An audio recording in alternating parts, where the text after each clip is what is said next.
어제는 제자의 삶이라는 제목으로 말씀을 살펴봤습니다.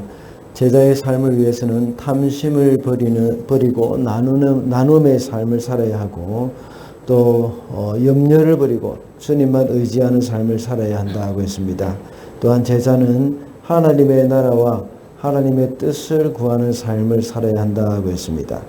오늘 본문은 주님의 재림을 선포하는 말씀입니다. 주님은 우리 인생을 비유하시기를 주인을 기다리는 청지기에 비유하고 있습니다. 본문에서는 종이라는 말과 청지기라는 말이 번갈아서 사용되고 있습니다. 그렇지만 이 청지기로서의 역할이 더 크게 나타나는 본문이라고 할 수 있습니다. 혼인잔치를 위해서 잠시 집을 비웠지만 머지않아서 다시 돌아올 주님을 기다리는 종에 비유하고 있습니다. 그래서 오늘은 이 청지기의 삶이라는 제목으로 말씀을 살펴보겠습니다. 첫째로 청지기의 삶은 깨어있는 삶입니다. 37절과 38절 말씀입니다. 주인이 와서 종들이 깨어있는 것을 보면 그 종들은 복이 있다. 내가 진정으로 너희에게 말한다. 그 주인이 허리를 동이고 그들을 식탁에 앉히고 곁에 와서 시중들 것이다. 주인이 밤중이나 새벽에 오더라도 종들이 깨어있는 것을 보면 그 종들은 복이 있다. 주인이 혼인잔치를 위해서 집을 비우지만 이 청지기는 주인이 있든지 없든지 늘 깨어 있어야 합니다.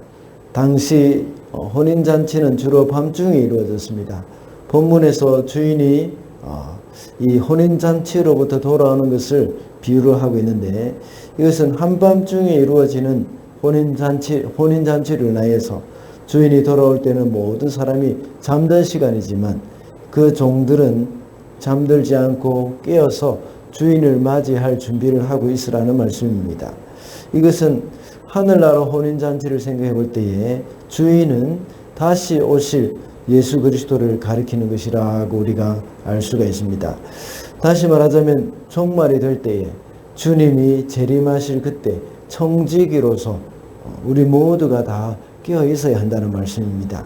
모든 사람들이 잠들어 있는 한밤중에 종은 깨어 있다가 주님을 맞이한다면 그 종은 정말 복된 종이라고 할 수 있습니다.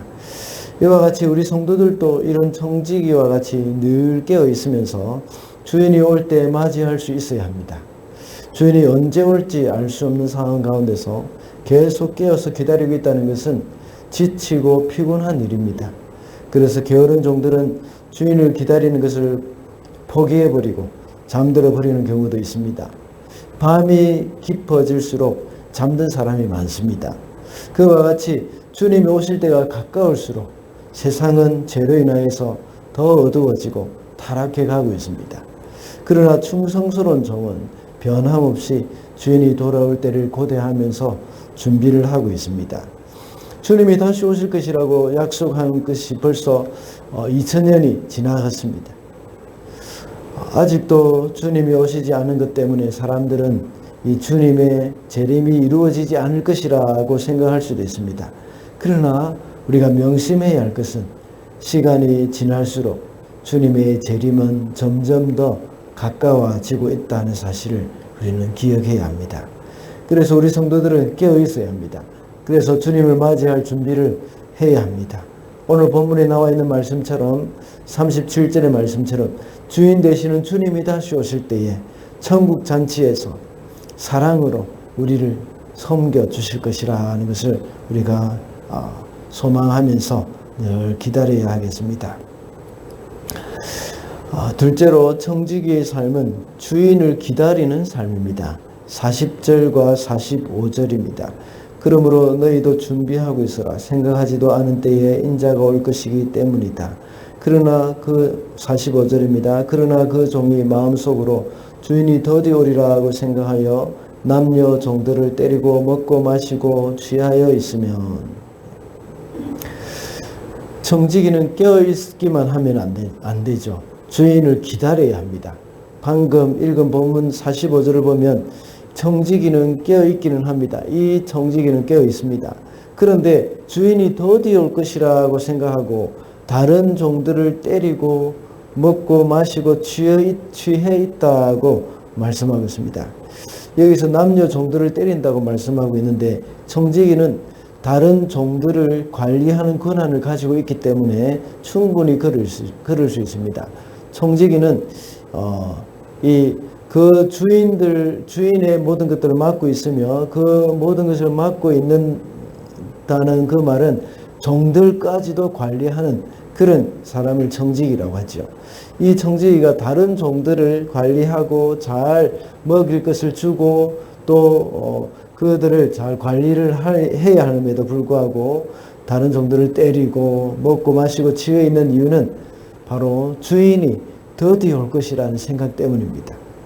마지막 때에 깨어 있기는 하지만 주인을 기다리지 않고 있는 자는 방탕한 삶을 살 수도 있습니다. 내가 오늘 요 죄만 한번 지어보고 하는 이런 생각이 들기도 합니다. 그러나 반대로 주님 오실 때가 임박하다는 것을 알 때에 우리의 삶은 단정해지는 겁니다. 거룩한 삶을 살 수가 있다는 겁니다. 이와 같이 성도들도 다시 오실 주님을 기다리는 사람들은 주님이 기뻐하시는 행동을 하는 사람들이 됩니다. 재림을 비유를 할 때마다 드는 예이긴 합니다. 과거에 70년대에 이 중동 건설을 할 때 많은 노동자들이 해외로 갔습니다. 그 중에 남편을 기다리는 여인은 남편이 해외에서 고생하면서 벌어준 그런 돈을 벌어서 보내준 돈을 꼬박꼬박 저축하면서 열심히 모아 놓습니다. 그리고 삶도 열심히 살고 있습니다. 그러나 남편을 기다리지 않는 여인은 그 돈을 가지고 자기 마음대로 쓰고 춤바람이 나고 심지어 다른 남자와 살림을 차리기도 합니다. 우리의 주인이 되시는 신랑이 되시는 주님을 기다리는 사람들은 항상 말씀대로 살면서 순결을 지키며 살게 되어 있다는 것입니다. 마지막으로 청지기의 삶은 주인의 평가를 준비하는 삶입니다. 48절입니다. 그러나 알지 못하고 매맞을 일을 한 종은 적게 맞을 것이다. 많이 받은 사람에게는 많은 것을 요구하고 많이 맡긴 사람에게는 많은 것을 요구한다. 주인은 언젠가는 돌아와서 청지기가 한 일을 평가할 것입니다. 그때에 불성실한 사람은 책임을 면할 수 없습니다. 그때는 많이 받은 사람에게는 요구하시는 것이 많습니다. 그러나 적게 받은 사람에게는 적은 것을 요구하신다고 했습니다. 주님이 판단하실 때 누가 큰 일을 했느냐, 누가 더 많은 일을 했느냐, 여기에 관심이 없습니다. 우리에게 맡겨주신 그 일에 충성했느냐, 이것을 보고 계신다는 겁니다. 그리고 사람에 따라서 우리에게 하나님이 맡긴 사람이 있고 많이 맡긴 사람이 있고 적게 맡긴 사람이 있습니다. 능력이 많다고 생각하는 사람은 그 사람이 잘나서 능력이 많은 것은 아닙니다. 하나님이 그 사람에게 많은 것을 맡기셨기 때문입니다. 많은 능력을 그 사람에게 주셨기 때문입니다. 하나님으로부터 많이 받은 사람이 그것을 가지고 주님을 위해서 쓰지 않고 자신의 안위를 위해서만 사용했다면 하나님은 그것을 평가하실 것입니다. 그러나 적게 받은 사람이지만 그것을 가지고 충성을 다할 때에 하나님은 그 사람에게 상급을 주실 것입니다. 주님이 재림하셔서 평가하시는 그 기준은 세상의 기준과는 다릅니다. 세상의 기준은 얼마나 큰 일을 했느냐, 그것이 바로 큰 평가 기준이 됩니다. 그러나 주님의 평가 기준은 얼마나 충성했느냐, 그것입니다. 그래서 달란트의 비유를 보면 5달란트 남긴 사람과 2달란트를 남긴 사람은 그 주님으로부터 받는 그 칭찬은 똑같습니다. 마태복음 25장 21절과 23절을 보면 두 구절이 글자 한자 틀리지 않고 똑같이 기록되어 있습니다. 그 주인이 이르되 잘하였다. 착하고 충성된 종아, 내가 작은 일에 충성하였으며 내가 많은 것으로 내게 맡기리니 내 주인의 즐거움에 참여할지어다. 똑같이 21절과 23절은 똑같이 기록되어 있습니다.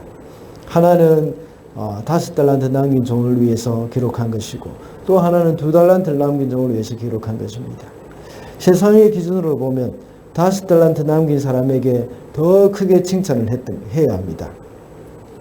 그러나 우리 주님은 5달란트를 남긴 사람이나 2달란트 남긴 사람이나 똑같은 칭찬을 하셨다는 겁니다. 그러므로 주님의 평가 기준은 충성됨이라는 사실을 명심하고 날마다 주님의 평가를 준비하는 그런 삶으로 우리가 살아야 하겠습니다. 말씀을 맺겠습니다. 오늘은 청지기의 삶이라는 제목으로 말씀을 살펴봤습니다. 청지기의 삶은 깨어있는 삶이고 주님을 기다리는 삶이며 주님의 평가를 준비하는 삶이라고 했습니다. 오늘도 청지기로서 다시 오실 주님을 맞이할 준비를 하는 하루가 되시기를 바랍니다.